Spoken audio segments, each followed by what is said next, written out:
ఇటు తేల్తా మాయించడమే అటు తేల్తా మాయించడమే నీ మాకేం ఈ బయట చెప్పారు వీళ్ళు చూసింది కూడా చూడండి ఎలా చెప్తాం రా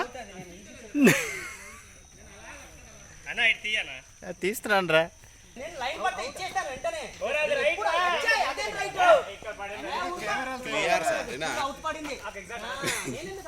చూసారు కూడా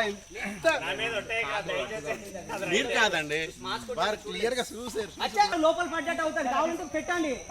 ఎందుకు నేను అబద్ధం మాట్లాడతాను నేను నాకు వద్దు అలా తుంటరు మాటలు నాకు వద్దు మంది 8 అది ఇప్పుడు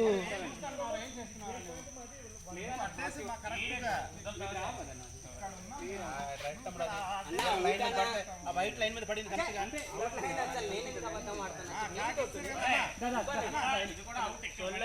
నువ్వు అసలు తిరిగి చూడకుండా ముందు కాకు